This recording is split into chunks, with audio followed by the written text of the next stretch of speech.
We now have our last panel of the day looking at mobile identity. It really pulls together practically, well, not practically, absolutely everything from the day, looking at mobile identity, the role mobile network operators need to play. So first of all, it makes sense having a network operator on the panel, surely, and we have that.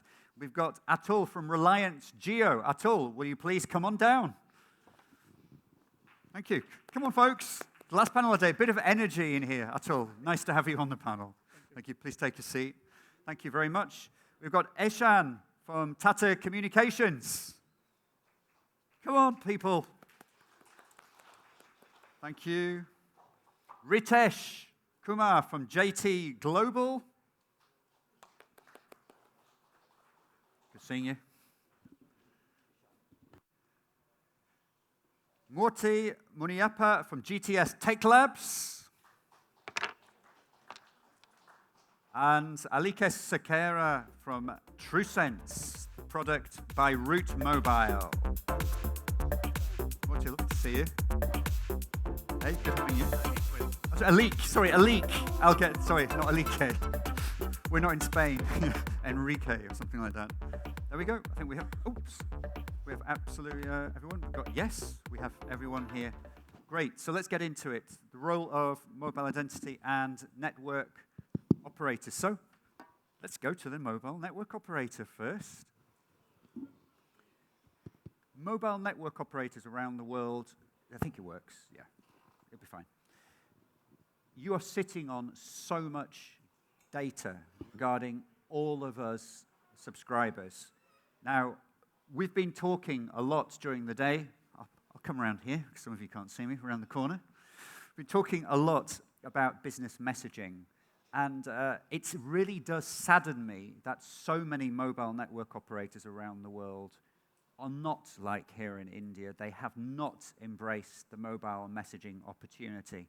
And on the one hand, it's kind of easy to understand because mobile messaging, even for the largest of mobile network operator groups, is no more than 2% of their revenue. So it's kind of easy to understand why it might not have the attention it justly deserves. But for years, there has been this real opportunity for mobile network operators, in particular, because of that data I'm talking about. So in terms of mobile identity here in India, what have you as an operator been doing to leverage this opportunity of this wealth of information you have about your subscribers? What are you doing with that? Good question. Long and good question. Sorry. Yeah. You're right. I think as a telco, we have data for our users, and we have not been leveraging it. And we are continuing with, I would say, the old models for a very long time. The good part is, yes, there is a focus now towards, I would say, improved solution. And one of the solutions we have implemented is what we call as silent mobile verification. The way it works is, it's beyond the OTP experience we have spoken so far during the day today. So a user is just supposed to punch in a mobile number, and the enterprise can onboard the user or can authenticate the user depending on the use case they have. So this is just a building block to start with. And in future, what we plan to do is we plan to leverage this, this whole implementation to support cases like SIM swap, account takeover, and even there are cases where we might, help the enterprises in terms of verifying the personal details of the user. So if I talk about a micro lending app, and they just want to quickly verify whether the details given by the users are correct or not, we can help with that as well. So there are, plenty of opportunities, provided we have the necessary approvals from regulators. Why is it only now that mobile operators are really seizing this opportunity for mobile identity? Why hasn't this been done for many years before? Is it because it just hasn't been seen as a core business, like business messaging? It's not really core business for them? I think there are multiple factors. One of them definitely is the ambiguity around regulations.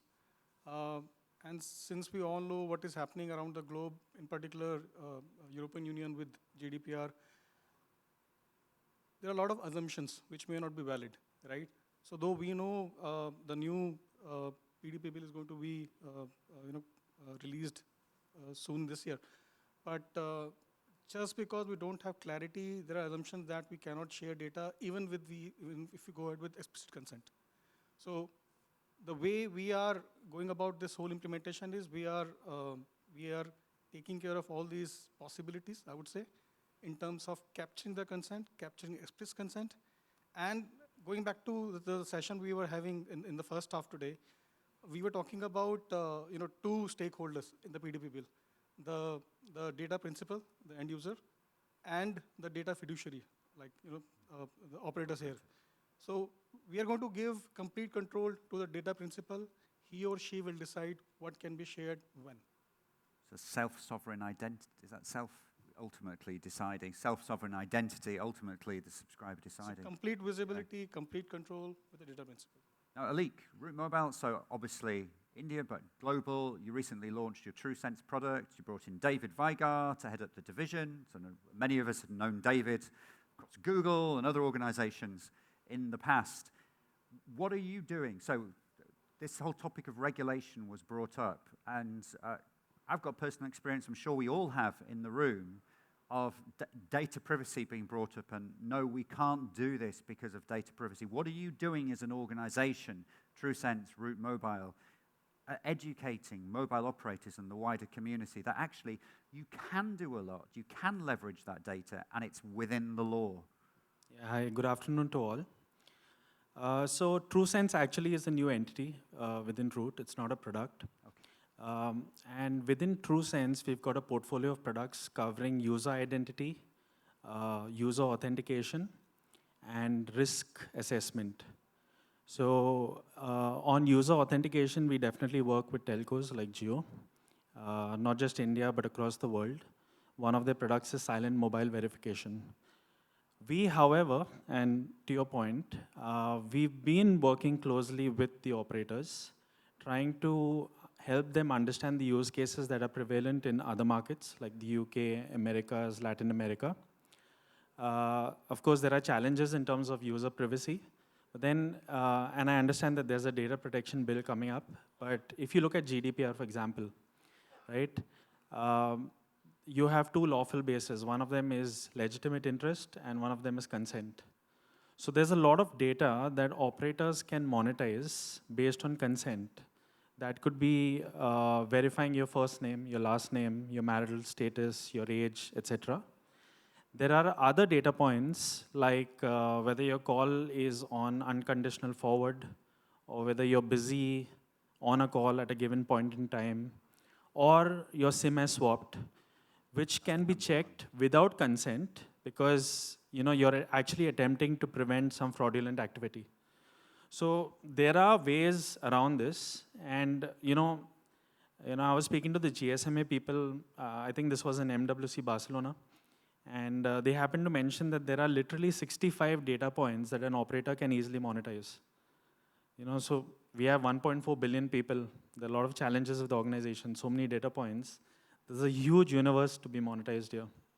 I think, I personally know that this whole area of mobile identity is not new. And in fact, we have a representative for one of the companies who was one of the first companies in the world to actually leverage that, and that's JT Global. And I know that because in my previous life, I worked for myself, and my first ever customer as my own was JT Global. And this is the exact project I worked on.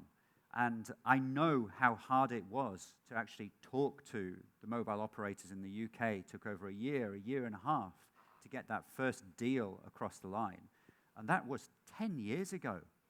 So I think it was an idea well ahead of its time, but it just took time to get there. Can I just ask you, JT Global, what's going on in the world of mobile identity with your company now, and what have you been doing? Because I know you've been active in it for 10 years now. You're right. I mean, as you know that, if you have police, you still have crime. So I know that all the telecom companies are trying to protect their data and try to protect their, customers from fraud and everything else. But still, I would suggest that it is really tough to work on it and try to fix it. Even JT also have their own product called FPS, and we are working really very closely with that product and will try to working closely with the banking and other sectors to protect the customers so that we can avoid the fraud and other activities for those customers.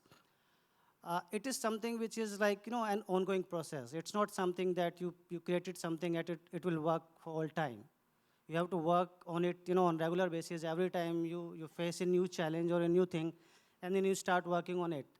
So in JT, like our priority is to find out something so that we can connect with the customers or with the companies closely so that they can make sure that whatever is going to the customers, it is secure and it is for their safer, it is for their safety.